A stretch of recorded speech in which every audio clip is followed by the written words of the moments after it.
SIR চলছে আপনারা জানেন, আর এসআইআর এর মধ্যে একেবারে তৃণমূল কংগ্রেসের কঠোর অবস্থান এসআইআর বিরোধিতার। আজকে দিল্লিতে নির্বাচন সদনে মুখ্য নির্বাচন কমিশনার তার সঙ্গে দেখা করতে যাবেন তৃণমূল কংগ্রেসের প্রতিনিধিরা। কথা বলবো, আমাদের প্রতিনিধি বিজেন্দ্র সিংহ রয়েছেন। বিজেন্দ্র, আমরা জানি ডেরেক ওব্রায়েন তিনি চিঠি দিয়েছিলেন, তার প্রেক্ষিতে আজ বেলা 11টায় সময় দেওয়া হয়েছে নির্বাচন কমিশনের পক্ষ থেকে। মূলত কোন কোন বিষয় নিয়ে তৃণমূল কংগ্রেসের প্রতিনিধিরা আলোচনা করতে চান? দেখো কুসুমিতা, এর আগে যে মুখ্যমন্ত্রী চিঠিগুলো দিয়েছেন চিফ ইলেকশন কমিশনার জ্ঞানেশ কুমারকে, সে থেকে স্পষ্ট হবে কোন কোন ইস্যু টিএমসি সাংসদরা আজকে জ্ঞানেশ কুমারের কাছে রাখবেন। তার মধ্যে সব থেকে বড় প্রশ্ন হলো যে এসআইআর এক্সারসাইজ চলছে পশ্চিমবঙ্গে। মুখ্যমন্ত্রী চিঠি দিয়ে জানিয়েছিলেন যে আপাতত এসআইআর বন্ধ করা হোক, যেহেতু বিএলওদের সমস্যা হচ্ছে। বিভিন্ন নানা ধরনের প্রশ্ন তিনি তুলেছিলেন এবং তিনি চাইছেন কি এসআইআর এই মুহূর্তে পশ্চিমবঙ্গে বন্ধ করুক ইলেকশন কমিশন, সেটা তাদের দাবি থাকবে।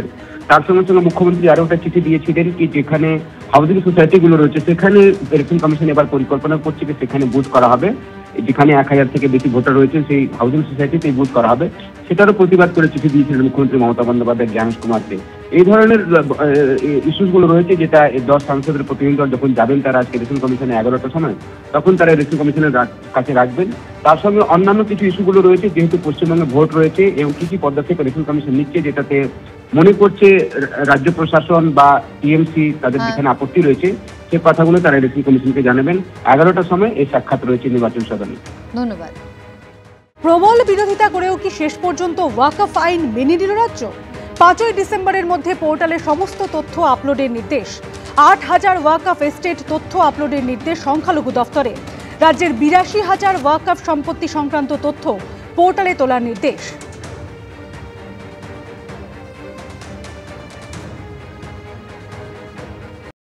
ডিপার্টমেন্টাল একটা ভারত সরকার সে সিদ্ধান্ত নিয়েছে, তার অনুযায়ী একটা গাইডলাইন এসেছে।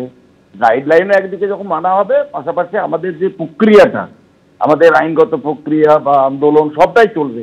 আগামী দিনে তো লোকসভা বসছে 1 ডিসেম্বর থেকে, সেখানে আমরা আমাদের কথা আমাদের বক্তব্য নিশ্চয়ই রাখবো। ওয়াকফ সম্পত্তির নিয়ন্ত্রণ কারা করবে তা ঠিক করতে 5ই এপ্রিল ওয়াকফ আইনে সংশোধনী আনে মোদী সরকার, যার বিরুদ্ধে দায়ের হওয়া মামলায় 15ই সেপ্টেম্বর অত্যন্ত গুরুত্বপূর্ণ রায়ে সুপ্রিম কোর্ট জানিয়ে দেয় ওয়াকফ সম্পত্তি রেজিস্ট্রি করতেই হবে। সংশোধিত আইনে সরকার এই সংস্থান রেখেছিল, যার বিরোধিতা করেছিলেন মামলাকারীরা, কিন্তু এই বিরোধিতা খারিজ করে দিল সুপ্রিম কোর্ট। সরকারের পক্ষেই রায় দিয়ে তারা জানিয়ে দিল ওয়াকফ সম্পত্তি রেজিস্ট্রেশন বাধ্যতামূলক।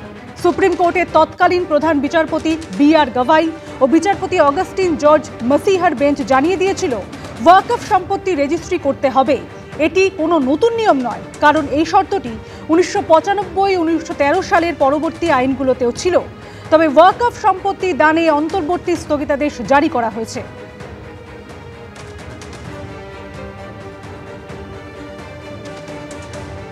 এই ওয়াকফকে কেন্দ্র করে পশ্চিমবঙ্গের বিভিন্ন জায়গায় দাঙ্গা হলো, সেখানে হিন্দুদের ঘর বাড়ি ভাঙলো, তার সেটাকে মদত করলো।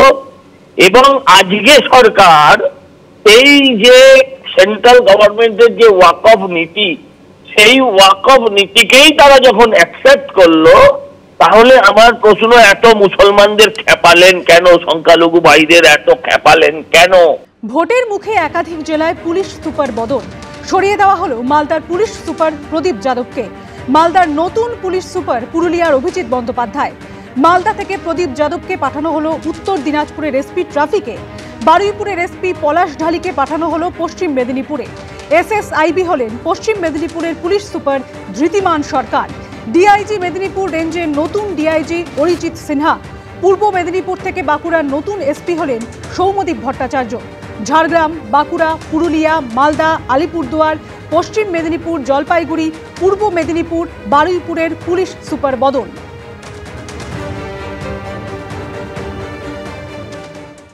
এবিপি আনন্দ, এগিয়ে থাকে, এগিয়ে রাখে।